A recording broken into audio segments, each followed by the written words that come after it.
పై నుంచి వచ్చేటువంటి నీళ్లు మనకు రావాలంటేనే ఇప్పుడు వస్తున్నటువంటి వానాకాలం సమయానికంటే కూడా 2-3 మాసాలు జాప్యమయ్యే అవకాశం ఉంది. కారణం 160 టీఎంసీల నీళ్లు వాళ్ళు నింపుకున్న తర్వాతనే కిందికి వస్తాయి. ఇంకో సాంకేతిక అంశం ఏంటంటే అది అర్థపర్థం లేకుండా ఉంది. 160 టీఎంసీలలో 10 టీఎంసీల నీళ్లు రెగ్యులేటరీ స్ట్రక్చర్ను ఆల్మట్టి మీద మీరు పెట్టుకోవచ్చు కింది రాష్ట్రం వాళ్ళని చెప్పి ఒక అబ్జర్వేషన్ ఇచ్చిన.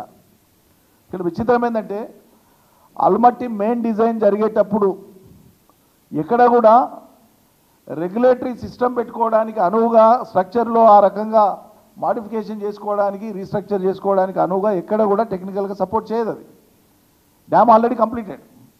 దాని మీద 10 టీఎంసీల నీటిని మనం ఎప్పుడు కావాలంటే అప్పుడు వదులుకోవడానికి వెసులుబాటు పెట్టుకోవడానికి ఆస్కారమే లేదు ఆల్మట్టిలో.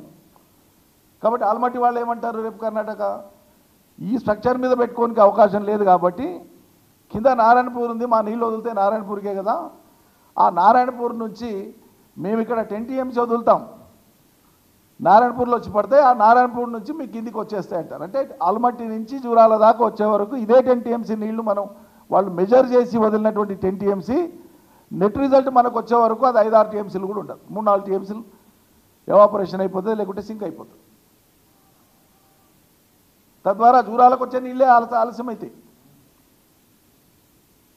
జూరాల మీద ఆధారపడినటువంటి నెట్టెంపాడు కానీ, భీమా ఫేజ్ 1 ఫేజ్ 2 కానీ, కోయిల్ సాగర్ కానీ ఇవి కూడా డ్రై అయిపోతాయి. ఈ వీటికే గతి లేవంటే కొడంగల్ నారాయణపేటకు పెట్టిండు మహానుభావుడు. ఎవడు చెప్పాలి? రైట్ రాయల్గా పాలమూరు రంగారెడ్డి 802 అడుగుల లోతులో అట్టడుగున బురద మట్టిలో ఆఖరి డ్రాప్ ఆఫ్ వాటర్ని పాలమూరు రంగారెడ్డి ద్వారా తీసుకొని కొడంగల్ నారాయణపేటకి మెయిన్ ప్రవాహ కాలువ ద్వారా నీళ్లు తీసుకొచ్చే అవకాశం పెట్టి మేము టెండర్లు పెట్టి వర్క్నంతా కూడా రెడీగా పెడితే కేసీఆర్ చేసింది వద్దు, నేను తీసుకొని వస్తాను నీళ్ళని తీసుకుపోయి రేపు ఎలకలబడే పరిస్థితి. ఈ ప్రభుత్వం ఏం చర్యలు తీసుకుంటుంది ఇప్పుడు చూడాలి మనం. సో ఈ అంశాలు ఉన్నాయనేటువంటి మాట చెప్పడానికే మీరు పాలమూరు రంగారెడ్డిని భూసేకరణ నుంచి మొదలు పెడితే పనులు ప్రారంభమై నడుస్తున్నటువంటి క్రమం దాకా ఎన్ని రకాల కేసులు వేసి ఎన్ని రకాల స్టేలు తెచ్చి ఎన్ని అవస్థలు పెడితే తెలంగాణ ప్రజల్ని. గత పాలన పాపాలు కడుక్కోవడం కోసం కనీసం మీరు సహకరించి ఉండాల్సింది. అటువంటిది కక్షగట్టి మరి పాలమూరు రంగారెడ్డి మీద కేసులు వేయించి జాప్యం చేసిరి. అయినా సరే సొంత నిధులతోన 32,000 కోట్ల రూపాయలు ఇదివరకే ఖర్చు అయిపోయింది పాలమూరు రంగారెడ్డి మీద. కేసీఆర్ సర్కార్ చేసింది 700-1000 కోట్లతోన ఫలితం వచ్చేటువంటి టైంలో ప్రభుత్వం మారింది. గాయంత పని చేయమంటే చేయకుండా 1.5 ఏళ్ల నుంచి ఇప్పటిదాకా చేయకుండా మళ్ళీ ఇంకా 2 ఏళ్ల కాలం పడుతుంది అనేటువంటి విధంగా మీది అవగాహన రాహిత్యమా, చిత్తశుద్ధి లేదా, ఎట్లా అనుకోవాలి మిమ్మల్ని అర్థమవుతలేదు. ముఖ్యమంత్రికి పట్టదు. సాగునీటి పారుదల మంత్రి సరే సంతోషం, ఆయన పోయిండు, 90% పూర్తయిందని చెప్పిండు. ఆ మేరకన్నా ఆ నిజాయితీని నేను అభినందిస్తున్నా.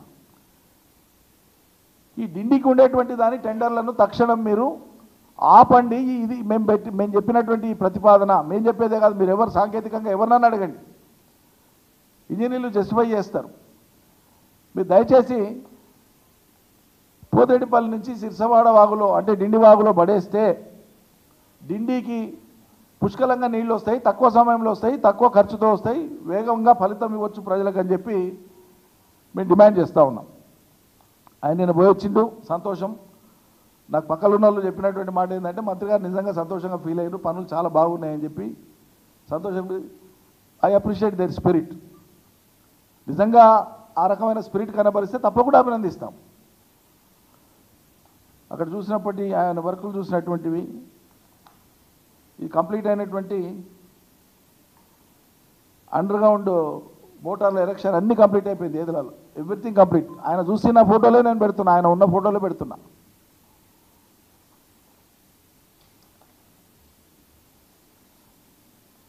ఇప్పుడు ఎవరైతే సీఈగా ఉన్నారో ఎక్స్టెన్షన్తోన ఆయన ఈగా ఉన్నప్పుడు చేసినటువంటి పనులు విజయభాస్కర్ రెడ్డి ఆయన పేరు, ఆయన అభినందించినారు ముఖ్యమంత్రి గారు. అంతా ఆయన ఎవరు సాగునీటి శాఖ మంత్రి గారు, ఎందుకో ముఖ్యమంత్రి వస్తుంది నోటికి అభినందించినారు ఆయన. స్టాఫ్ అందరు ఉన్నారు, అది ఒకరిద్దరు కాదు, రహస్య సమావేశం కాదు. బాగా అయిన పనులు చాలా బాగా చేసినారని.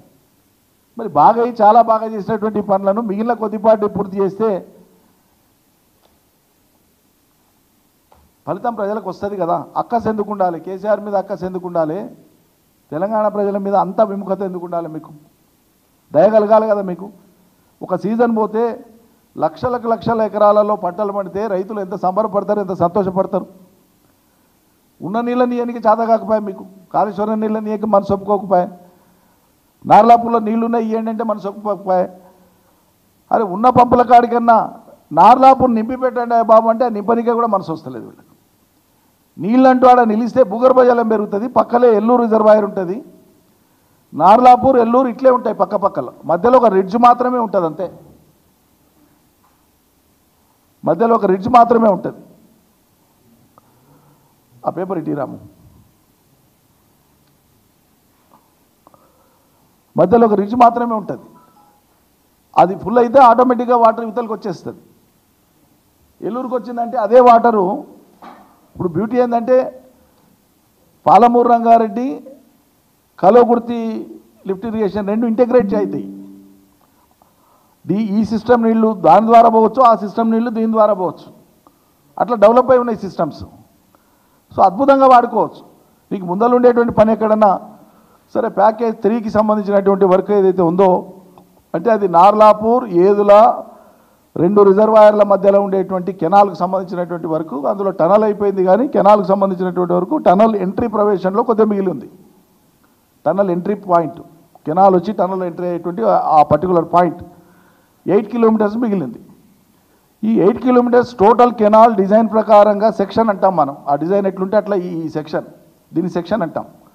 ఈ సెక్షన్ ప్రకారంగా చేయడానికి ఒకవేళ సమయం ఎక్కువైతుంది అనుకుంటే బాక్స్ కటింగ్ చేయొచ్చు. ఎప్పుడైనా ఏం చేస్తాం మనం, మెయిన్ కెనాల్తో నీళ్ళు తీసుకొని పోయేటువంటి టైంలో నీళ్ళు ఇవ్వాలన్నటువంటి ఆదుర్ద ఉన్నప్పుడు, ఎమర్జెన్సీ ఉన్నప్పుడు, నీళ్ళు ఇస్తే ఫలితం వస్తుంది అనుకున్నప్పుడు ఫస్ట్ బాక్స్ కటింగ్ కొడతాం. అంటే డెప్త్కు ఎంతవరకు అయితే డెప్త్ లెవెల్ ఉంటుందో ఆ లెవెల్కు పైనుంచి కిందికి బాక్స్ కటింగ్ కొట్టేస్తాం.